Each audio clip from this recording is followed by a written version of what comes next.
آزاد کشمیر کھوئی رٹا سے اکمل کھوکھر کے مطابق تحصیل ہیڈ کوارٹر ہسپتال کھوئی رٹا میں انصاف صحت کارڈ کی تقسیم کے حوالے سے تقریب کا انعقاد کیا گیا۔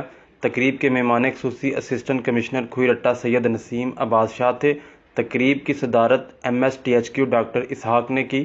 تقریب سے خطاب کرتے ہوئے اسسٹنٹ کمشنر سید نسیم عباس شاہ نے کہا کہ محکمہ صحت کو 45 دن کا ٹائم فریم دیا گیا ہے، جس میں عوام تک صحت کارڈ یونین کونسل لیول پر دیے جائیں گے اور ایک شیڈول بنایا جائے گا کہ کون کون سے یونین کونسل سے صحت کارڈ کی تقسیم کا عمل شروع کیا جائے۔ آپ لوگ اپنی فیملی کو رجسٹرڈ کروائیں تاکہ آپ اپنی بیوی بچوں کے لیے صحت کارڈ کی سہولت حاصل کر سکیں۔ ڈاکٹر محمد نواز نے تقریب سے خطاب کرتے ہوئے کہا، صحت کارڈ بلا تخصیص تمام خاندانوں کے لیے ہے، اس میں سیاست کا کوئی عمل دخل نہیں ہے۔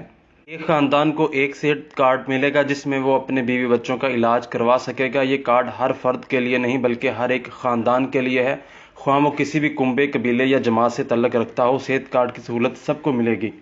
آپ اپنا صحت کارڈ تحصیل ہیڈ کوارٹر ہسپتال کھوئی رٹا سے بھی اپنا شناختی کارڈ دکھا کر حاصل کر سکتے ہیں۔ باقی اس 45 دن کے اندر انشاءاللہ صحت کارڈ یونین کونسل لیول پر عوام کو گھروں میں تقسیم کیے جائیں گے۔ آخر میں MS ڈاکٹر محمد اسحاق نے تمام شرکاء کھوئی رٹا پریس کلب کے ممبران اظہر محمود کھوکھر اور اکمل کھوکھر کا تقریب میں شرکت پر شکریہ ادا کیا۔